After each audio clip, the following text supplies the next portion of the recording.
When the river refuses to flow, even the strongest canoe must find a new path, a timeless African truth that captures how stubborn resistance can force everyone to seek compromise for the common good.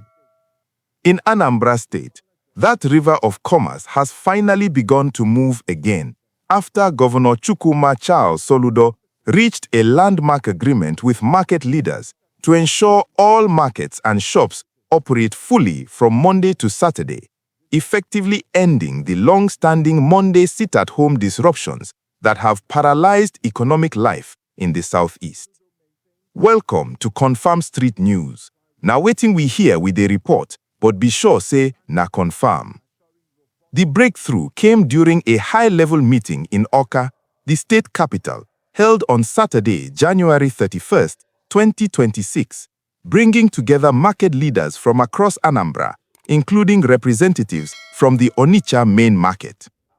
Governor Soludo announced the agreement as a decisive step to restore full commercial activities, particularly in the week of his one-week closure of Onitsha Main Market, the region's largest commercial hub, after traders there continued to observe the Monday sit-at-home despite repeated government directives. The governor had warned that non-compliance would lead to a month-long shutdown starting February 2, but the dialogue produced a mutual understanding that markets must now remain open every working day, including Mondays, with no exceptions. Under the terms of the agreement, traders at Onitsha Main Market face a clear choice: agree to the demolition of existing structures for the construction of a new world-class market complex, or opt for comprehensive modernization of the current facilities. Regardless of which path is selected, the market will no longer close on Mondays and full operations will resume across the state.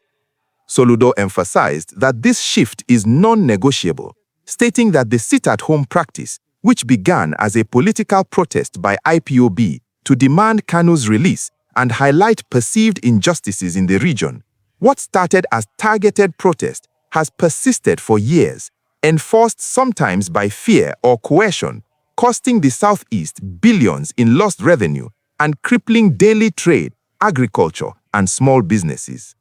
In Anambra, a commercial powerhouse, with markets like Onitsha serving as gateways for goods across West Africa, the practice has been particularly damaging, with traders often closing voluntarily or under pressure, leading to reduced activity and economic stagnation. Governor Soludo's administration has consistently pushed back, assuring improved security and framing the sit-at-home as self-inflicted harm that deters investment and progress in a state eager to attract business and development. During the Awka meeting, Soludo pointed out that enforcement of the sit-at-home is largely carried out by non-indigenous, suggesting that local compliance has been undermined by external pressures. He committed to overhauling market security statewide to prevent harassment and intimidation, promising a stronger security architecture in major commercial centers. Market leaders, including the chairman of Onitsha Main Market, Mr. Chijioke Okpalugo, expressed willingness to comply, assuring the governor that traders would begin operating on Mondays in support of the One Anambra vision. They raised concerns about past security lapses that hindered Monday trading and called for increased police presence, full operation of motor parks for external buyers, and decisive action against those facilitating the sit-at-home. The implications of this agreement are profound. Economically, full Monday operations could unlock significant revenue for traders, markets, and the state, revitalizing supply chains and boosting investor confidence in a region long hampered by disruptions. Socially, it challenges the hold of protest-driven practices on daily life, potentially easing hardships for families reliant on commerce while addressing lingering fears that kept shops closed.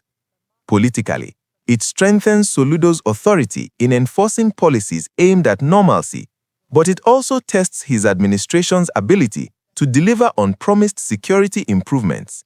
If successful, it could serve as a model for other southeastern states grappling with similar issues. Public reaction has been cautiously optimistic among some business and community voices, who welcome the potential for uninterrupted trade and modernization, especially with the renovate-or-rebuild option for Onitsha. Market leaders' assurances signal a shift toward cooperation, though underlying concerns about safety persist. Opposing perspectives, particularly from those aligned with IPOB's cause, may see this as capitulation or pressure tactics, viewing the agreement as sidelining the core demand for Kanu's release. The governor's assertion that the sit-at-home has become a criminal enterprise reflects a broader narrative that separates legitimate protest from exploitation. Looking forward, the real test comes on Monday, February 2nd, when markets are expected to open fully for the first time under this new understanding. If traders comply without incident, it could mark a beginning of sustained economic momentum and encourage similar dialogues elsewhere. Soludo's pledge to rejig security will be closely watched. If enhanced measures materialize, they could build lasting trust and deter the enforcement of the sit-at-home. Should resistance emerge, the governor has indicated extreme measures for flouting the directive, potentially leading to further closures or sanctions.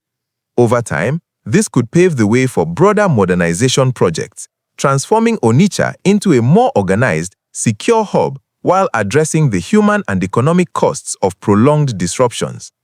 As this agreement signals a turning point for commerce in Anambra, it reminds us that progress often comes through tough but necessary conversations. If this update on the Southeast's economic landscape has resonated with you, show your support, drop a like, let me know in the comments what you think this means for the region, and subscribe for more in-depth coverage of stories driving change across Nigeria. Welcome to Confirm Street News. Na waiting we hear with the report, but be sure say na confirm. Thank you for watching. Stay informed, stay hopeful, and we'll bring you the next developments as they unfold. Take care.